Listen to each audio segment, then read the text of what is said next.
un continente de culturas. Seguimos analizando el tema de las dualidades en palestra política. Esta noche religión y Estado, religión y política.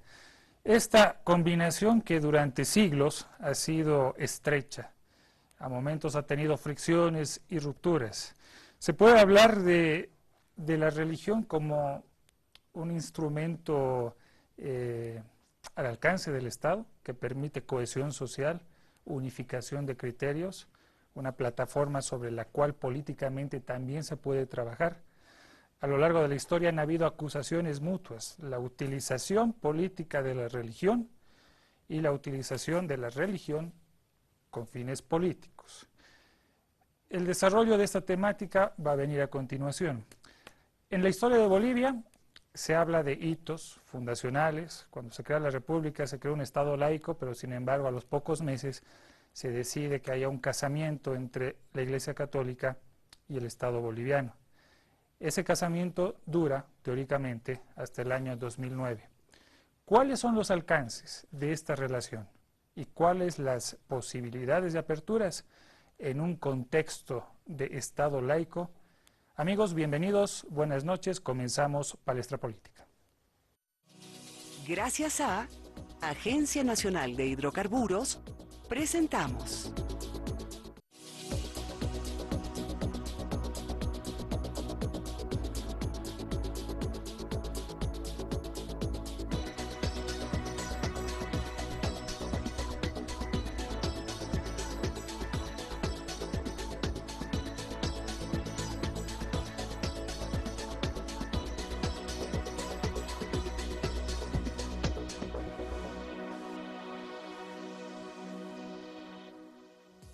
Amigos en todo el país, bienvenidos, buenas noches. No se olviden que esta señal, la señal de Avia Yala Televisión, llega a todo el país a través de Entel.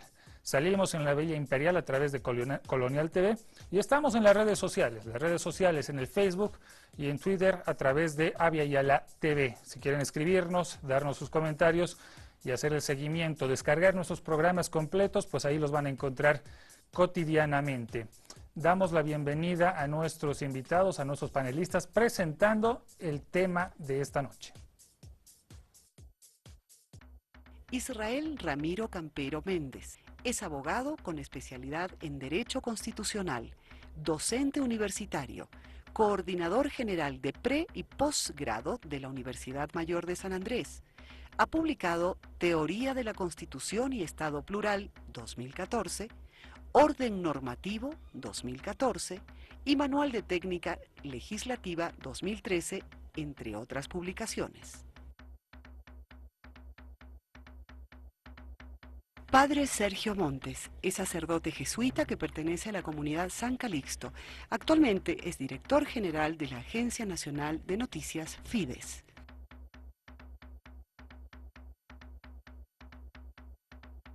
Franklin Santander Oblitas es comunicador social, Universidad Mayor de San Andrés, posgrado en Descentralización y Liderazgo, miembro de la Iglesia Eclesía hace más de 20 años, ha formado parte del sistema de comunicación Eclesía. Actualmente es responsable de la red de jóvenes adultos de Eclesía. Es pastor de Eclesía Zona Sur, La Paz. Bienvenidos a nuestros panelistas, gracias por estar con nosotros. Vamos a estar entrando en materia. Desde Cochabamba también nos acompaña el señor Rafael Puente, él es teólogo, ha sido vocero de la campaña del MAS el año 2009, ha sido candidato de Izquierda Unida durante la década de los 90, ha sido ex viceministro de Gobierno y ha sido prefecto cochabambino. Él también le saludamos a la distancia. Vamos entrando en contexto, presentamos el tema de la noche y la valoración correspondiente que nos va a servir para iniciar el debate, esta relación religión y política.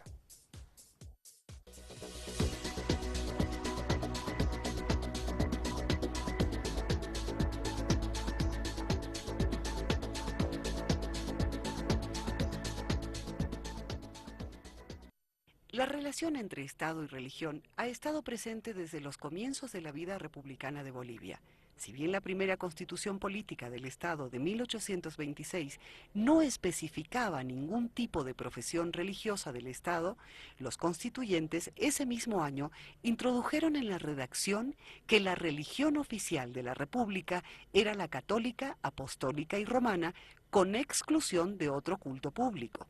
En la reforma de 1871 se señalaba que el Estado reconoce y sostiene la religión católica, apostólica y romana. Se prohíbe el ejercicio público de otro culto, excepto en las colonias que se formaren en lo sucesivo. La aparición de esta ligera tolerancia se relaciona con el fomento a la migración y al desarrollo de las zonas despobladas. Esa redacción fue suprimida durante la reforma de 1878 y luego restituida en la reforma constitucional de 1880. Más de 20 años más tarde, el 27 de agosto de 1906, se autorizaba por ley el ejercicio libre de cualquier otro culto. En 1920 y 1947 se propone que la Constitución declare a Bolivia un Estado laico. Ninguna de las reformas lo llevó a cabo. La Constitución de 1967, vigente hasta el año 2009, establecía que el Estado asumía la religión católica de manera oficial. De esta forma, se mantuvo la simbología de la cruz y la Biblia en los actos de juramento de autoridades públicas en el Poder Ejecutivo y el Poder Legislativo. Paralelamente a esto, los sucesivos gobiernos del proceso democrático dieron una amplia participación a la Iglesia Católica en cuestiones políticas. Durante las situaciones de conflicto en la década de los años 80 y los años 90, la jerarquía eclesiástica desempeñó el rol de mediación unas veces entre el gobierno y los sectores sociales en conflicto y de interpelación a las autoridades establecidas, entre otras. Sin embargo, el protagonismo de la Iglesia Católica en la vida política del país llevó a revitalizar la acción de otros credos religiosos dentro del país. Como consecuencia del proceso constituyente, se determinó con la aprobación de la nueva Constitución Política del Estado resolver el carácter laico del Estado y el reconocimiento de las distintas manifestaciones religiosas. En el marco de esa pluralidad, se llegaron a institucionalizar las ceremonias interreligiosas en los actos cívicos de festividades locales y nacionales. Ahí está parte del contexto del cual vamos a hablar. Damos la bienvenida nuevamente a nuestros panelistas y usted que nos sigue todas las noches y si recién se está acoplando a nuestra señal, estamos debatiendo, o vamos a iniciar, mejor dicho, el debate entre el tema de esta noche, religión y política.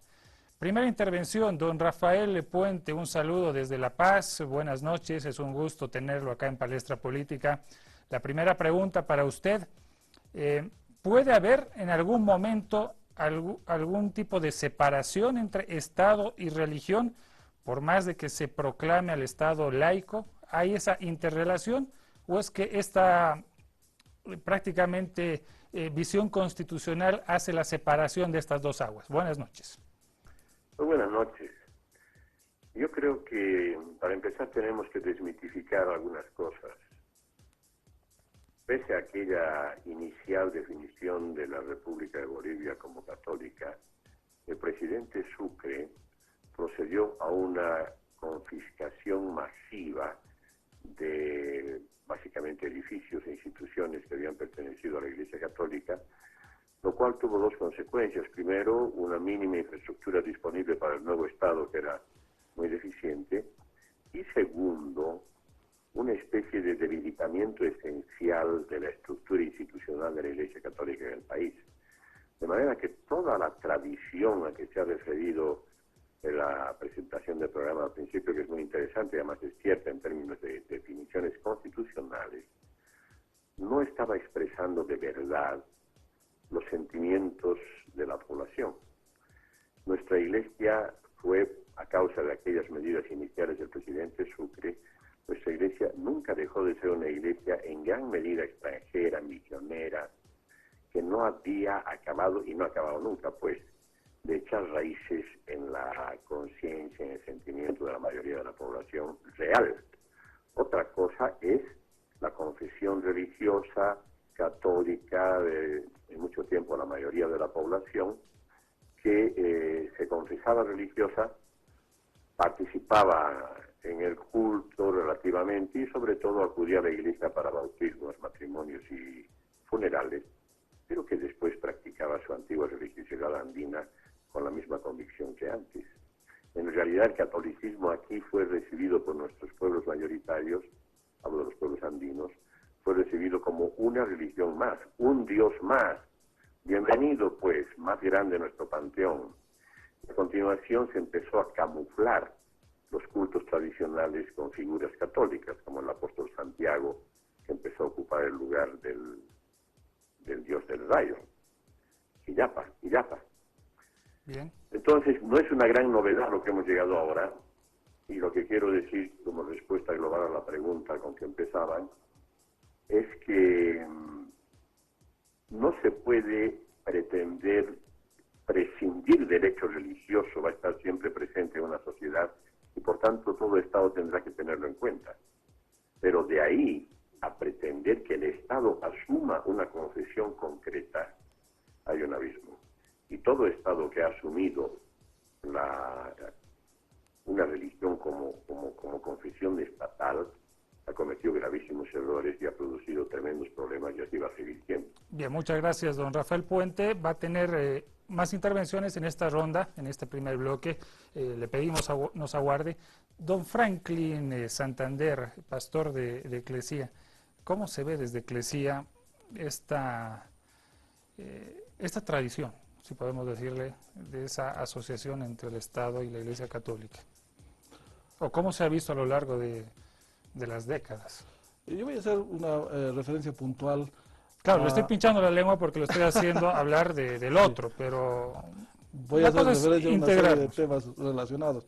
Pero quiero partir del hecho y partir un poco de la promulgación e implementación de nuestra actual Constitución. Quiero empezar por ahí, que en términos de un criterio de equidad y de justicia con las diferentes creencias en el país, se ha definido que el Estado boliviano sea laico y no privilegie ninguna religión oficial.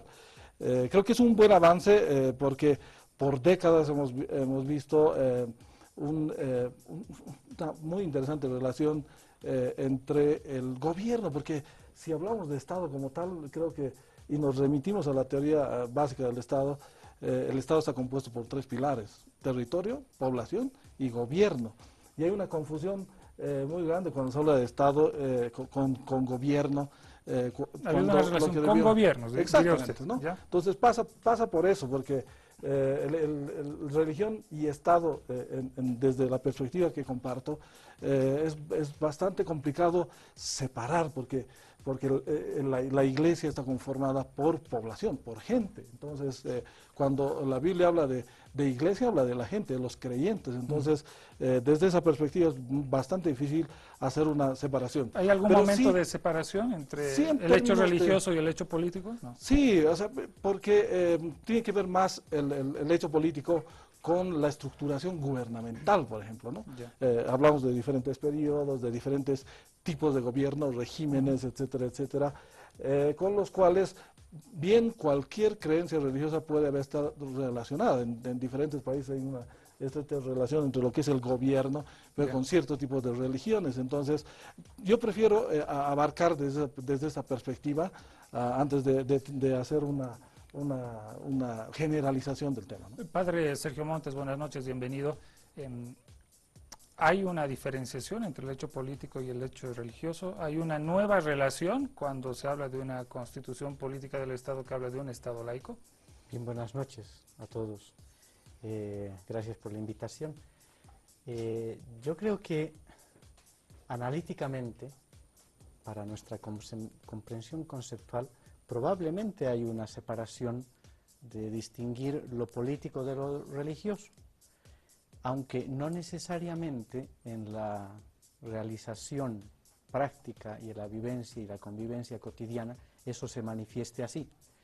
La gente, las personas, todos vivimos nuestra condición humana en esta tierra con mutuas implicaciones entre lo psicológico, lo espiritual, lo religioso, lo político, lo económico, sin que uno haga compartimentos estancos para definir una cosa y otra.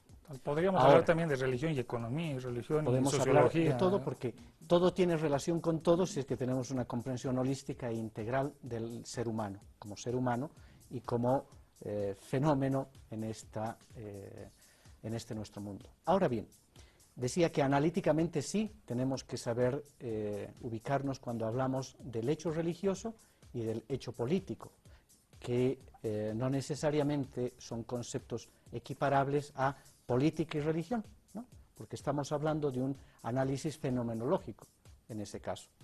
Entonces, yo creo que para comprender el hecho político y el hecho religioso como tal, que tiene repercusión en acciones políticas y en acciones religiosas, en criterios y en vivencias concretas de las personas y de sus estructuras, tenemos que comprender que una religión tiene unos valores, unos criterios, unos principios que pueden orientar una actividad política, económica, social, cultural, Muchas etcétera. veces coincidente, ¿no? Probablemente sí, ¿no? Pero no necesariamente hay una identificación total. Creo yo que el hecho religioso, el hecho de que existe una religión y el hecho de que haya gente que profese una fe, lleva a que en la vivencia política y a la convivencia política de una sociedad, de un Estado, se manifieste desde esa su visión, sin llegar a los extremos y absolutismos y fundamentalismos que, como decía bien, en algunos estados, ¿no? Se ha hecho una identificación total entre la religión y el Estado. Digamos que el Islam, el mundo judío, han vivido esa identificación. ¿Y eso es peligroso o es más riesgoso? Obviamente que sí, porque yo creo que hay que diferenciar que lo político tiene sus propias características y lo religioso también. Israel Campero, bienvenido, buenas noches por aceptar Gracias. nuestra invitación. Israel, de repente tendríamos que haber empezado por aquí. ¿Qué implica tener un Estado laico? Bueno, muchas gracias. Para esa relación tan, puede ser de los gobiernos con la Iglesia Católica o en otras latitudes del mundo, de gobiernos con el Islam o con el judaísmo. Bueno, muchas gracias de nuevo y a todos allá en casa. Yo quiero partir por cuando menos 3 puntos sustanciales. El primero, que la religión siempre ha sido un elemento cohesionador. Y bueno, Rafa Puente lo ha dicho con toda claridad, algo que no estamos viendo es para atrás. La religión en nuestro sistema societal, en lo que habría sido otrora el Alto Perú y lo que fue antes de ser Alto Perú, existía ya como un pasado, existe como un periodo colonial, existe como una república y la religión como tal existe en un Estado que a partir de la Constitución Política del Estado se considera como plural. Punto número 2. Tú hacías una pregunta bastante interesante. ¿Será que la religión influye en el Estado? Pues tendríamos que hacer una diferenciación. Si vamos a hablar del Estado como institución, es decir, la organización del poder, o vamos a hablar del Estado como ese elemento aglutinante, ese colectivo social que define la situación política, es la condición y el condicionante. Bueno, en el primer universo que se delimita por la Constitución, básicamente, pues la Constitución determina las competencias del órgano público, del orden público, seguro que hemos dado un salto cualitativo. ¿Un salto cualitativo en qué aspecto? Primero, si nuestra Constitución se precia de ser plural, reconoce que existe una pluralidad también religiosa. No estamos hablando solo de religión católica versus religión apostólica versus religión evangélica, estamos también revalorizando nuestras tradiciones históricas de la religión. Vea usted que por lo menos el orden público en los eventos que hacen cada 6 de agosto, etcétera, ya no tenemos solo un sacerdote, tenemos un pastor, tenemos nuestras autoridades indígenas. Y esto ¿de qué vale? ¿Vale como orden público para la generación de políticas públicas o vale en el orden público para la determinación Íntimo. social? Vale en el orden público para la determinación O sea, social. sí hay una relación. En el orden público para la determinación social, no en el orden público para la determinación de políticas públicas, y es decir, el campo de acción de la política. Don Rafael Puente, otra vez hasta Cochabamba, espero que nos esté escuchando, si no repetimos la pregunta. ¿Cuánto ha cambiado Bolivia desde el 2009 en materia religiosa con la nueva Constitución? La verdad es que en la práctica no ha cambiado mucho. En las definiciones teóricas el cambio ha sido sustancial. Efectivamente, el Estado boliviano se había profesado fundamentalmente católico y eso tenía como consecuencia incluso el presupuesto que el Estado destinaba a apoyar determinados cargos y actividades de la Iglesia Católica y las clases de religión, etcétera, etcétera. Eso era muy significativo y por supuesto sumamente injusto, porque cada vez más ha sido la población de este país la que ha ido migrando a otras confesiones religiosas. Hay la grave sospecha de que en el censo del 2001 no se quiso preguntar por confesión religiosa para evitar que se llegara a saberse que ya la mayoría de la población no era católica sino evangélica. Pero al margen de eso, bueno, por tanto, a partir de ahí ha sido importantísimo que la nueva Constitución defina que el Estado respeta todas las religiones y los derechos de todos los grupos religiosos, pero el Estado como tal no se adscribe a ninguna religión. Sin embargo, en la práctica, pese a los gestos simbólicos que acaba de mencionar el último panelista, aquí en Cochabamba, el 6 de agosto último, esta semana, hemos tenido Te Deum en la catedral, como siempre. Entonces, hay nomás una cierta presión de sectores que están al cargo de funciones estatales y que creen importante quedar bien con la Iglesia Católica y hacer ese tipo de actos, que no responden a lo que es la Constitución y a lo que es el sentimiento de muchísima población. Y por otra parte, y a pesar de lo que decía el padre Montes, históricamente no se puede afirmar que la religión sea un elemento cohesionador.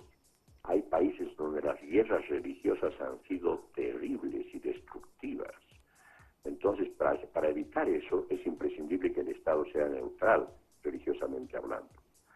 Tampoco sería coherente que el Estado se declare ateo como tal. No, respeta posiciones, respeta también el ateísmo como una posición personal o de grupo, pero él no se adscribe a ninguna. Entonces, ha habido un avance fundamental en el plano constitucional, pero en el plano de la conducta y de la práctica social todavía estamos muy lejos de asumir eso. Y no olvidemos, esto respecto de lo que se decía antes también, que la religión es parte de la cultura. Parte esencial de la cultura es la concepción religiosa. Y este Estado se define como plurinacional y como pluricultural, y por tanto como plurireligioso. Y eso es perfectamente compatible con una valoración de lo religioso como es compatible con una valoración de lo cultural. Gracias, don Rafael Puente. Volvemos con Franklin Santander, pastor de Eclesia. ¿En qué medida se ha transformado Eclesia cuando se ha dicho aquí se abren las puertas un poco y reconocemos otros credos? ¿Eso lleva a qué? ¿A una actualización también de la institución religiosa de acuerdo al contexto que vive el país? ¿Qué ha pasado? A ver, cuénteme un poquito de la intimidad de Eclesia. Bueno, Eclesia viene funcionando en el país desde el año 72, a raíz de un gran movimiento que fue generado a partir de movimientos evangelísticos desarrollados por Julio César Ruibal. Entonces, llevamos como 40 años funcionando bajo una lógica de dependencia de Dios, en este caso, superando en las primeras décadas los privilegios que habían con la religión oficial, porque, como bien decía, el Estado sostenía la confesión católica como oficial. ¿Le hacía sombra a la religión oficial? ¿O no? Es que eso implicaba una serie tenía una serie de implicancias. O sea, sí. Sí, definitivamente. Porque cuando mencionaba el término sostener, también tenía que ver con un soporte económico. Bien, no sé quién mencionó que habían salarios para sacerdotes y una serie de temas. Al ser religión oficial la católica, era parte del sistema educativo. Entonces, durante décadas hemos funcionado bajo ese sistema, pero bueno, el año 2009 de alguna manera se abre la perspectiva y se abre la posibilidad de un Estado laico, pero coincido definitivamente con Rafael que en los hechos todavía vemos que eso viene a ser retórica, porque todavía no se ha, por lo menos nosotros tenemos la sensación de que no hay un ejercicio real de la libertad de conciencia religiosa, por ejemplo, mucho más cuando en determinados actos públicos se privilegian actos andino-amazónicos con recursos del Estado. Entonces, más allá de hacer referencia a determinados temas, pero creo que todavía tenemos que avanzar como país en este concepto de Estado laico, así como estamos aprendiendo en términos autonómicos y en una serie de consideraciones del Estado plurinacional que vivimos. Padre Sergio Monte, ¿está de acuerdo? La religión oficial ha hecho sombra a las religiones no oficiales durante mucho tiempo. ¿En qué medida cambian las cosas en el 2009? Sí. Yo creo que fundamentalmente, de modo general, se puede decir que ha habido una injusticia, un error histórico en lo que hemos denominado la República de Bolivia y lo que ahora es el Estado plurinacional, en el sentido de ser reproductores de un modelo occidental que comenzó con Constantino, Teodosio y el cesaropapismo, ¿no? El poder político casado con el poder religioso, por intereses de ambos, ¿no? No solo por el interés del político en la religión, sino de la religión en el político. Somos herederos de eso, con eso hemos comenzado como país, y ciertamente el hecho de reconocer y de amparar una sola religión como el modelo oficial o la forma oficial de vivir una creencia, creo que es injusto. Hay que entenderlo también en los contextos históricos en los que esto se desarrolla, ¿no? No se puede pensar lo mismo en el siglo XXI que hace 4 siglos atrás, ¿no? Hay una concepción teológica, hay una concepción filosófica de la sociedad y del Estado también diversas, ¿no? Pero no es para justificar, ¿no? Hoy vemos que eso no le ayuda, no le aporta a la humanidad, ¿no? Sin embargo, también hay que reconocer que la presencia de componentes religiosos en la sociedad y en el Estado también ayudan, también aportan, porque el defender el valor de la vida, por ejemplo, que no es una cosa exclusiva de la Iglesia Católica o de la Iglesia Evangélica o de los carismáticos o de los Hare Krishna o de los Bahá'í, ¿no? Es una cuestión de humanidad. Esto es muy importante, ¿no? Y hay cosas que efectivamente la religión, digamos, la Iglesia Católica ha contribuido, ¿no? Hay que ser justos a la hora de decir lo malo que se ha hecho, y hay que ser humildes para reconocerlo, y hay que ser justos para decir el aporte que ha hecho la Iglesia Católica, como otras denominaciones cristianas y no cristianas, a la vida del Estado y de la sociedad.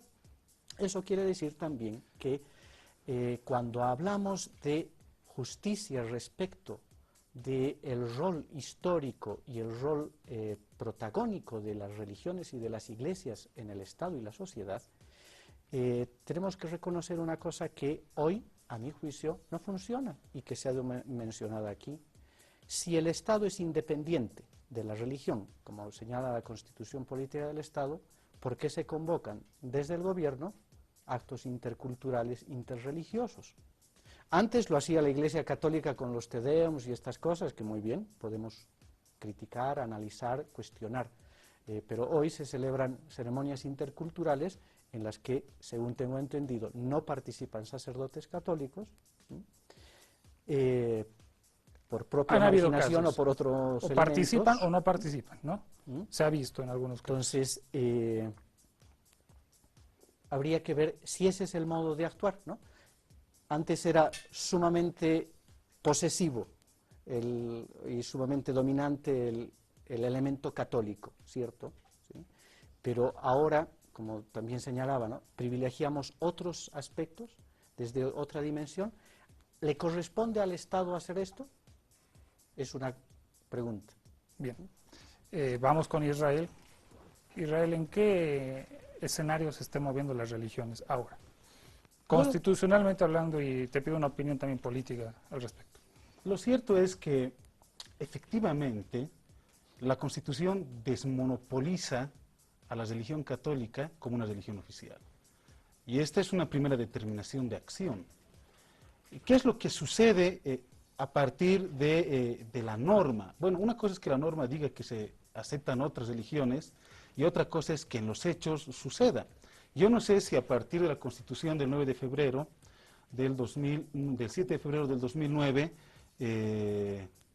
Eclesia empezó el boom de sus actos. No, antes de que se tenga la Constitución del 7 de febrero del 2009, ya había una manifestación ya había clara. una manifestación excesiva. Ya nosotros reconocemos el gran campo de acción de estas formas de pensar, formas de vida, porque ustedes no le asignan el carácter de religión, por ejemplo, ¿sí? ¿Y en qué afecta políticamente? Pues en mi criterio, políticamente debería de ser una reflexión para una revalorización, ¿sí? No sé si a nosotros, desde Eclesia o desde la Iglesia Católica o desde un católico, nos es absolutamente relevante que la Constitución diga que es un Estado laico, pues de una u otra manera, si uno era católico o era evangélico, lo era sin que la Constitución le dé la permisión o no. Creo que se ha tratado de dar un salto cualitativo, yo sigo insistiendo, en la posición que tenía nuestro pasado frente a nuestro futuro. Y creo que ese es el salto cualitativo que se da a partir de lo plural. Vamos con don Rafael Puente desde Cochabamba. Es importante su aporte, don Rafael. ¿Cuánto ha cambiado las cosas y cuál es el contexto en el que se mueven las religiones? Yo creo que el contexto fundamental sigue siendo el cultural. Y en ese sentido, no me parece que sea una contradicción el hecho de que haya ceremonias interculturales que tienen su propio contenido religioso, pero ahí lo que se está promoviendo es el encuentro, el diálogo y la celebración de lo cultural, pero además de lo cultural histórico, de lo cultural que explica los orígenes de este país. Ahora, otra cosa es que eso también se hace de manera muy poco seria en el fondo. El mero hecho de que se siga diciendo lo andino-amazónico y las culturas andino-amazónicas está expresando que hablamos de memoria. Y llegó un momento en que, por no desconocer todo lo que ocurre en tierras bajas, se complementó el adjetivo andino con andino-amazónico. Y no se incorpora el tercer elemento, que es el chaqueño, donde está nada menos que el pueblo guaraní, uno de los más ricos pueblos en expresiones culturales, religiosas, etc. Entonces, todo eso todavía está muy en embrión y no podemos pretender que las ceremonias tengan carácter expresamente religioso, sino genéricamente cultural. Y cuando lo cultural se expresa en términos religiosos, es válido. Ahora, a pesar de todo, tenemos que decir que eso todavía está a medio hacer. Y que la pretensión de algunos sectores religiosos, muy concretamente de la Iglesia Católica, pero no solo de la Iglesia Católica, sería la de tener realmente una especie de cuota política que no corresponde, porque el Estado es Estado nomás, y la religión es cosa de la sociedad civil. Y me ha gustado mucho lo que dijo el padre Sergio Montes respecto de lo que significó el origen de la actual Iglesia tal como está en los tiempos de Constantino, etc. Y tenemos que escapar de todo eso. Y tenemos que conjugar el respeto profundo a toda expresión y sentimiento religioso con la convicción de que eso es un derecho y un campo de acción de la sociedad civil donde el Estado no se mete. Y si se mete, entonces se está entrometiendo. Ahí hemos avanzado mucho, como ya hemos dicho hasta ahora, pero todavía estamos bastante lejos de lo que debiéramos aspirar. Bien, don Rafael Puente, gracias por esa intervención. Lo vamos a solicitar en la segunda vuelta, en la segunda ronda. Pedirles a nuestros panelistas que tratemos de agilizar nuestras intervenciones, porque hay otros temas y otras aristas que les vamos a proponer tocar. Por ejemplo, cuando el Estado toca a los creyentes, ¿cuál debe ser la acción de la institución religiosa? y esos aspectos para ir viendo cómo se manejan estos criterios también en época de elecciones. No se olviden la fecha de octubre. Corte y volvemos.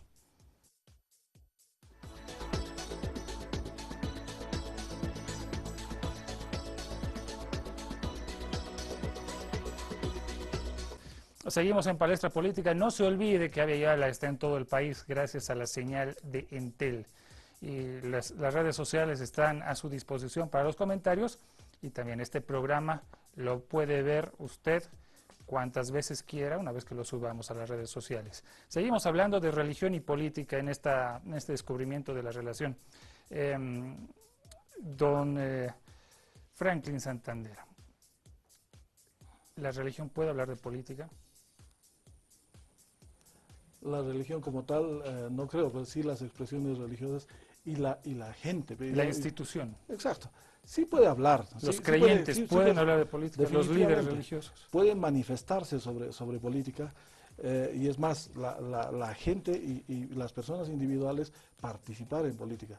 Lo que no significa que como confesión religiosa tengan que ligarse partidariamente o ideológicamente a un gobierno. ¿Qué pasa cuando el Estado toca al creyente? Lo hace todos los días. A partir de la Constitución Política del Estado y las leyes, todo creyente se adscribe o aplica la Constitución Política del Estado y las leyes en el día a día. Entonces, yo creo que más allá de esta frase, el ejercicio ciudadano del creyente es practicado todos los días, ¿no? Pagando impuestos, participando en la vida económica, social del país, etcétera, etcétera. Padre Sergio Montes, ¿qué pasa cuando el Estado toca al creyente? ¿Cuál debe ser la postura de la institución o de los líderes religiosos? Yo creo que es fundamental entender que el creyente, sea de la denominación, de la religión que sea, es también un ciudadano y un ser humano, con derechos sociales, derechos civiles, derechos políticos. Por lo tanto, su participación como ciudadano debería estar normalmente inspirada en su creencia religiosa, de tal manera que su actuación no sea simplemente una prolongación de un discurso confesional, sino su actuación como un ciudadano que, convencido de sus creencias, también actúa desde ahí.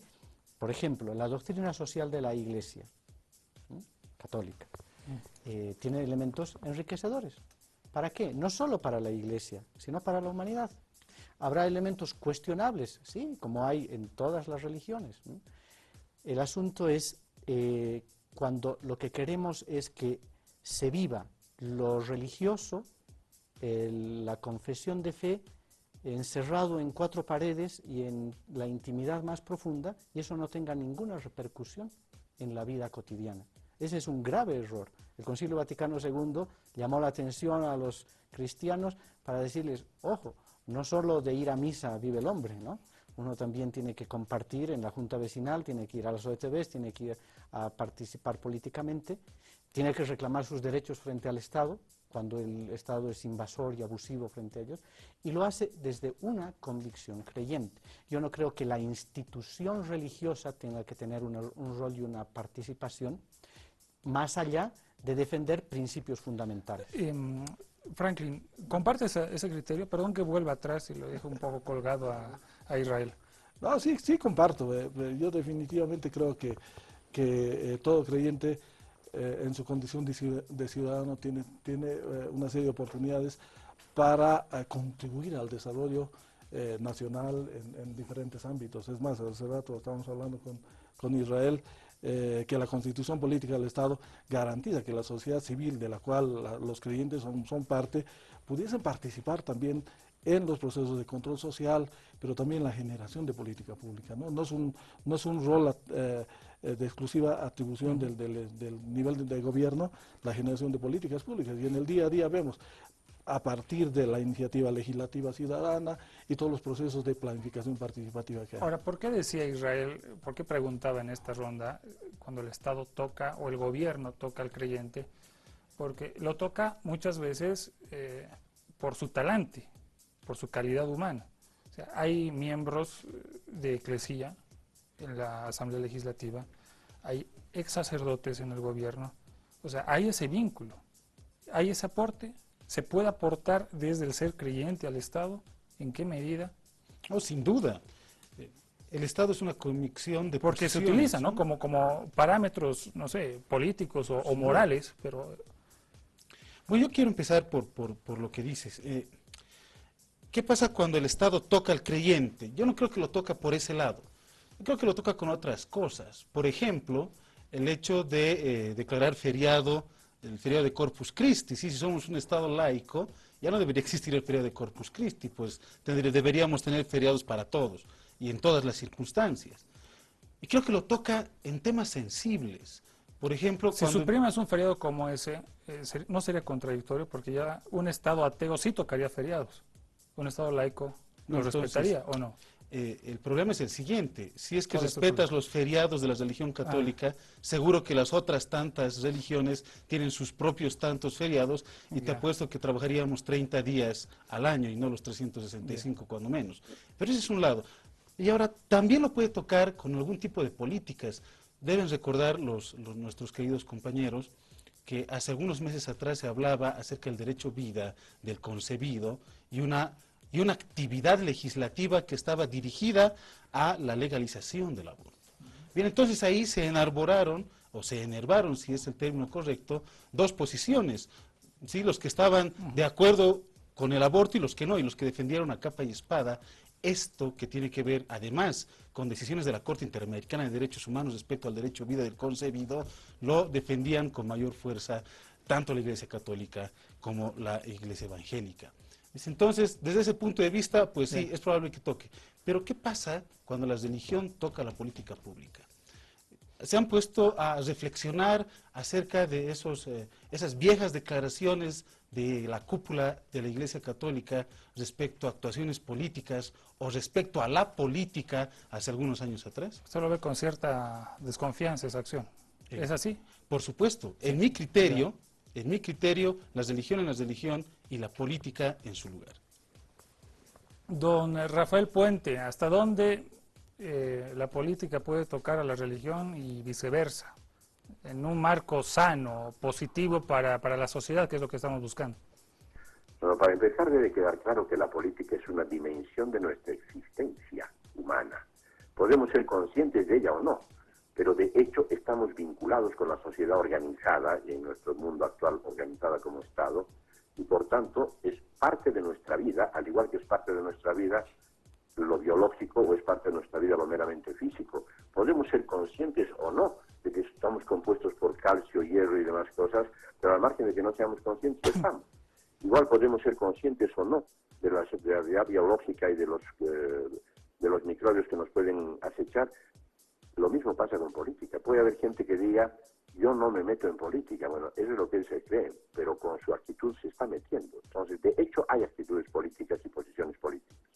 En segundo lugar, no olvidemos que Jesús de Nazaret, llamado el Cristo, no murió de casualidad, no murió por un asalto ni un crimen, no murió por enfermedad, murió de acuerdo a ley.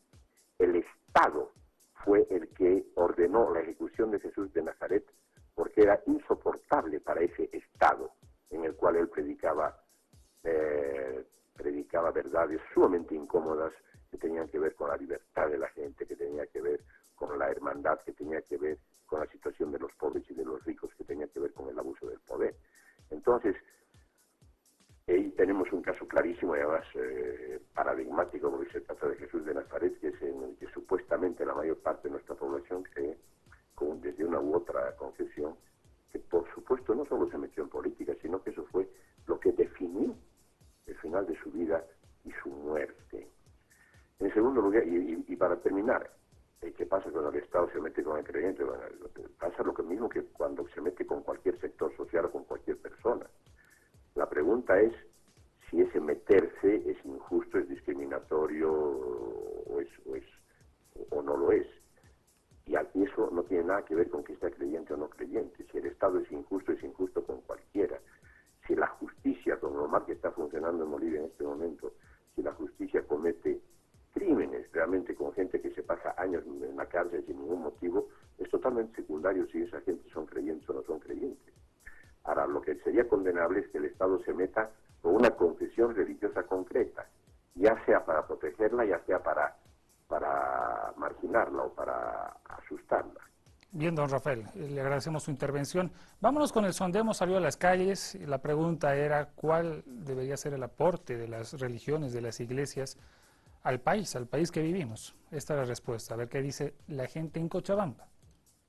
Sí que la religión, estamos perdiendo poco a poco la religión católica, no hay mucha fe, está perdiendo la fe en nuestra situación boliviana, la religión. Principios, educación, es la religión, donde debemos aprender a respetar al ser humano. Formación, principios, ética, fe y todo eso. Al Estado boliviano, nada. A la población del Estado boliviano, ojalá le pudiera dar más allá de esos principios. En realidad las religiones en sí no aportan nada. Yo creo que es más el hecho de creer en algo, no en la religión. La religión es algo que te limita a hacer cosas. Te dicen que no puedes usar, por decirte, no puedes casarte con una persona que ya se ha casado, o no pueden casarse entre sexos, o cosas así te limitan. En la religión católica creo que mayormente es el aporte de los valores, ¿no? hacia la familia, hacia la sociedad. Todo lo que necesita el pueblo es ser ignorante y después las religiones van a florecer. La religión es el opio de los pueblos, porque usted se está fijando en Arabia, en base a la religión se están matando los palestinos, israelitas. El aporte, eso ya depende del sentido que le den, sentido positivo, sentido de bienestar, sentido de naturaleza. No, pues el respeto nomás, la humildad. Parte del sondeo, proponemos un corte en Palestra Política. Al volver entraremos más en temas de coyuntura, en temas electorales. ¿Por qué planteamos este tema? Esto para que se quede con nosotros después del corte. Porque de repente el debate político no debe reducirse a acusaciones, sino a ampliar la visión y tocar temas como este para que la sociedad salga beneficiada.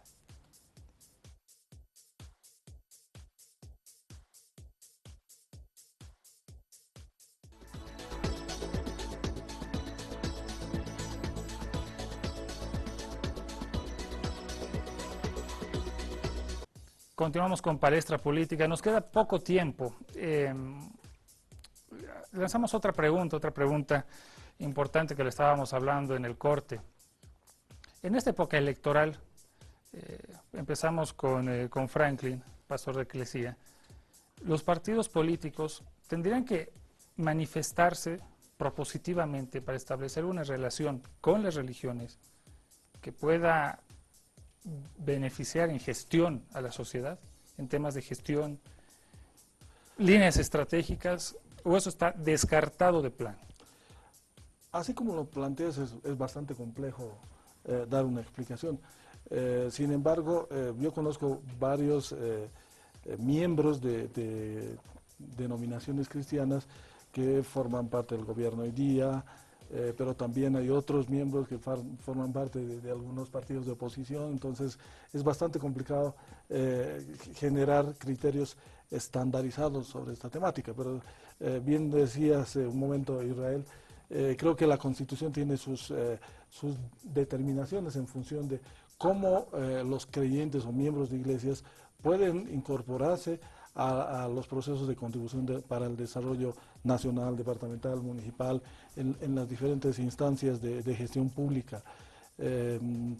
No creo, como lo dije hace un momento, que haya necesidad de una participación corporativa en la política, sino a nivel individual y en función de las capacidades, de las adhesiones y una serie que tienen que ver también con el pensamiento político de las personas.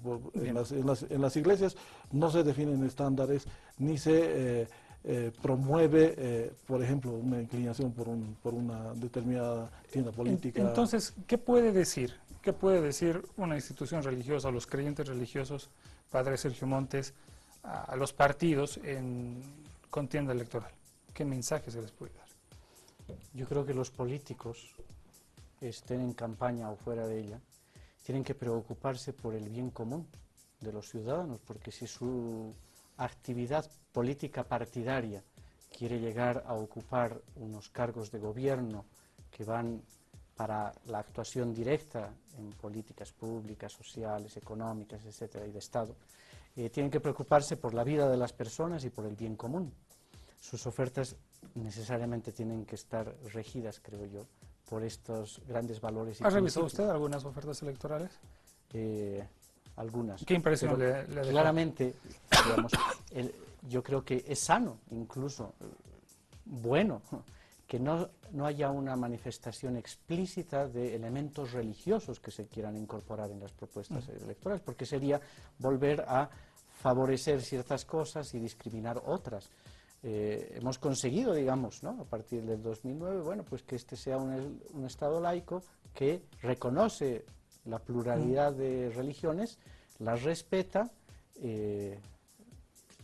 y obviamente eso tiene que ayudar a que construyamos un país que es capaz de dialogar incluso sobre sus diferencias religiosas, porque no podemos decir que todos creemos lo mismo y del mismo modo. El asunto es sobre qué bases comunes podemos construir un país. Obviamente no vamos a dejar de creer lo que creemos, porque para eso somos de tal o cual religión. Ahora bien, sobre eso mismo, yo creo que es muy importante que como ciudadanos y como fieles creyentes de una iglesia, también planteemos cuáles son nuestras necesidades. Nosotros no podemos permitir, ciertamente, o repetir el error del pasado de marginación y de exclusión de algunas denominaciones y creencias religiosas. No podemos permitir, porque eso nos hace ciudadanos más tolerantes. Pero también tenemos que exigir al Estado y a los políticos que sean capaces de ver más allá de sus intereses. Y eso quiere decir que si hay una colectividad, un grupo, una iglesia, lo que sea, que está contribuyendo al bien común de la sociedad, puedan ayudar, ¿no? Israel, tu criterio al respecto, hay una recomendación acá, ¿no?, de alguna forma, hacia el campo político. Mira, nosotros en Derecho estudiamos cuando menos 4 tipos de normas: las morales, las religiosas, las jurídicas y las sociales. Pues las normas morales tienen un carácter coercitivo en su círculo.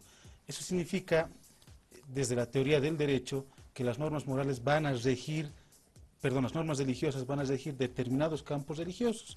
Y seguro que todos los órdenes religiosos, todas las iglesias, tienen sus propios parámetros normativos para el comportamiento de los que están allá. Yo no creo que sea posible una conmicción entre factores políticos de oferta política con factores religiosos. Porque si hablamos de la moralización de la política con efectos religiosos, ya lo decíamos hace rato, existen tantas religiones que pueden no ser precisamente morales en algunas de sus posiciones, ¿no?, como el Islam, por ejemplo, y el carácter de la mujer. Entonces, yo honestamente creo que la religión es un efecto moralizador para el grupo, en su creencia, para el grupo, y la política debería tener la cierta independencia y el respeto lógico a toda creencia política. Don Rafael Puente, vamos con usted hasta Cochabamba. Se me viene a la mente la teología de la liberación, pero la pregunta es la siguiente, ¿una religión, los creyentes, tienen algo que decir a un Estado plurinacional? Tienen todo que decir desde el momento en que son ciudadanas y ciudadanos. Y por supuesto lo que digan estará también marcado por su militancia religiosa, si podemos hablar así, sus convicciones religiosas. Pero eso no quiere decir que tenga que haber un debate religioso en una campaña electoral, ni tenga que manejarse argumentos. Afortunadamente eso no ocurre. Es excepcional lo que está ocurriendo en este momento, donde el candidato a la democracia cristiana ha planteado públicamente que cuando él sea presidente la Iglesia Católica recuperará sus derechos. Yo le he escrito una columna por prensa preguntándole qué derechos ha perdido la Iglesia Católica al candidato a la democracia cristiana, que entre paréntesis le quiero recordar a Sergio Montes que la doctrina social de la Iglesia viene a ser el principio ideológico político de la democracia cristiana, que en todos los países del mundo está en posiciones totalmente de derecha.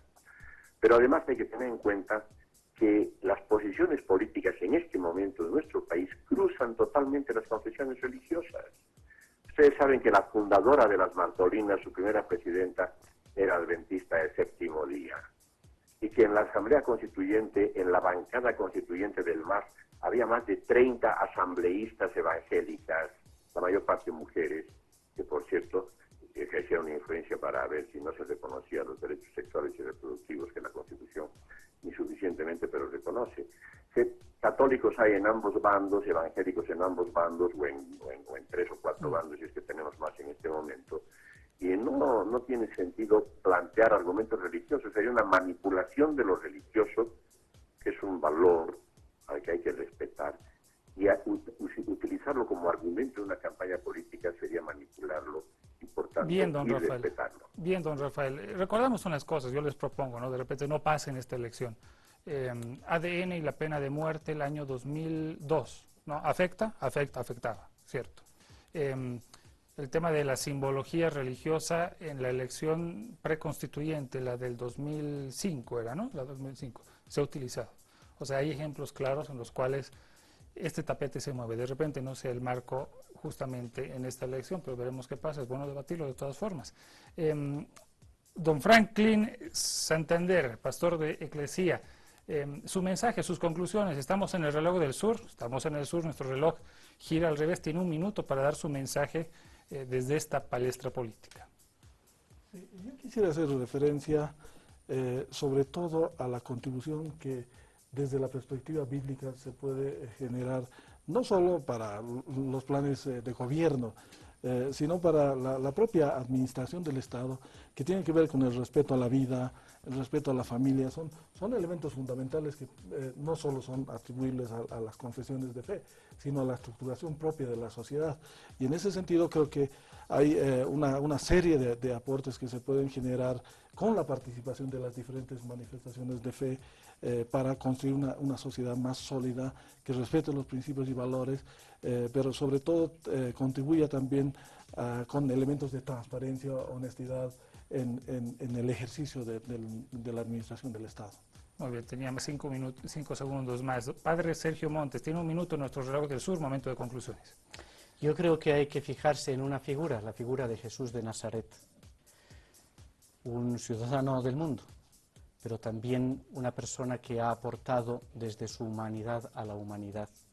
Y desde esa visión, para mí Jesús no era ni de derechas ni de izquierdas, y su intención primera no fue fundar ninguna religión, fue intentar que la humanidad sea mejor, que su propuesta de amar al otro con el mismo cariño con el que tú te amas a ti mismo y amas a Dios, sea una cosa que se concrete prácticamente. Y eso creo que es un mensaje humanizador y esperanzador en distintos contextos. Las religiones ciertamente tienen que ser otorgadoras de sentido, tienen que ayudar a recuperar sentidos o buscar sentidos de vida, ¿no? El para qué de nuestra existencia. Entonces, yo creo que esta es una buena figura también para pensarla políticamente. Israel Campero, conclusiones. Bueno, creo que en este debate hemos tenido una influencia muy enriquecedora desde dos perspectivas eminentemente religiosas, y podemos rescatar algo en suma, que por un camino bastante accesible a la ciudadanía, la religión es un factor cohesionador, y las religiones positivas, las que coadyuvan con el progreso del ciudadano y enriquecen sus valores, desde luego son un factor esencial como un factor cohesionador del Estado. Sin embargo, en las políticas públicas y en los programas de gobierno de los partidos políticos también queda claro que la influencia o el tono religioso no es pertinente. Por lo tanto, parece ser una conclusión quizá advenediza, una conclusión al fin que la política y los hechos políticos hacen a las producciones del Estado, y la religión y los hechos religiosos a las producciones de la sociedad. Don Rafael Puente, con usted hasta Cochabamba, un minuto, estamos en el reloj del sur. Su mensaje, su conclusión. Primero, que tendremos que pensar en Jesús de Nazaret, los que creemos en él, pero no por eso vamos a pretender que todos los ciudadanos piensen en él. Y segundo, llamamos de izquierda aquella posición política que quiere cambiar las cosas, y llamamos de derecha a los que quieren no cambiar las cosas. Y en ese sentido Jesús de Nazaret fue profundo y radicalmente de izquierda. Eso no puedo seguirlo ampliando porque se acabó el tiempo. Muy bien, muchas gracias, don Rafael Puente. Amigos, gracias por habernos seguido en esta palestra política. Mañana seguimos tocando temas duales. ¿Qué les dicen o qué les dicen los jóvenes? Los jóvenes al Estado. Veamos estas imágenes mientras explicamos el desarrollo del tema de mañana. Este año, para esta elección, se ha abierto esta brecha generacional para postular candidaturas.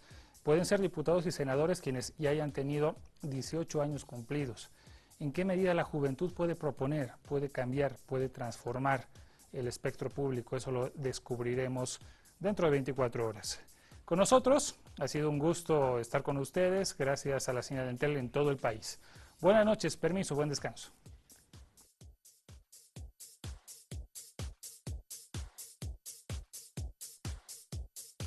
Gracias a Agencia Nacional de Hidrocarburos, hemos presentado